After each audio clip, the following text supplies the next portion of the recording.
For projects big and small, contracts are an essential tool to ensure you and your contractor are on the same page. The specifics of the contract can be crucial to making sure work is the way you want it the first time, or protecting you if work needs to be redone. For an effective contract, be sure to consider bids and scopes of work.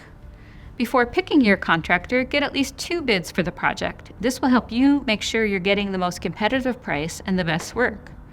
You'll want to keep the bids you don't select, but we'll talk about that in video 5. Be as specific as possible in detailing what you're looking for when requesting a bid, and use the same explanation for all the contractors you contact. This should help make it so differences in price are related to material and labor costs rather than a difference in how contractors would approach the work. Ask contractors to include exclusions and assumptions. If you need a refresh on what those are, please revisit video segment 2. These conditions may include crucial details such as contractors who can't work nights or weekends, or a contractor who will be unable to repair tiles damaged during installation of bathroom fixtures, for example. The terms of your contract should include the work schedule.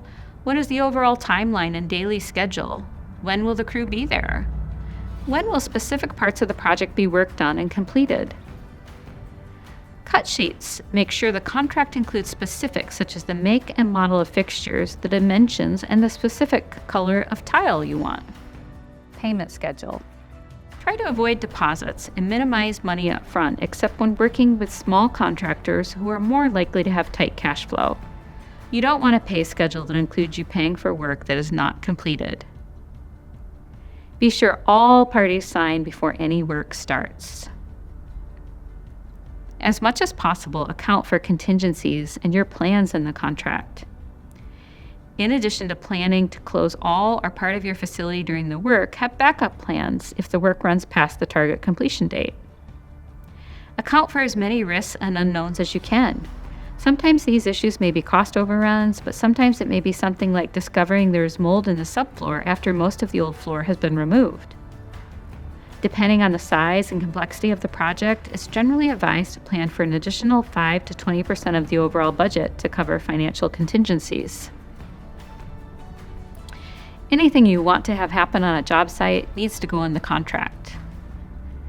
This can include the condition of the work site at the end of the day, getting any owner or maintenance manuals applicable to your project, and whether or not you will hold full and final payment until work is complete and you confirm the finished product meets the specifications in your contract.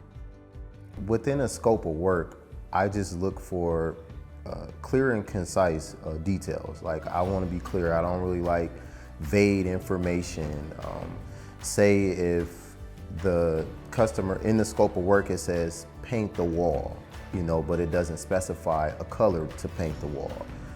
That can, leave room for, mistakes sometimes for different contractors. And that's a very basic example, but I just like to have great details in the scope of work, and my scope of work to be set out clear and precise. In the next video in this series, we will discuss managing the project as the work unfolds.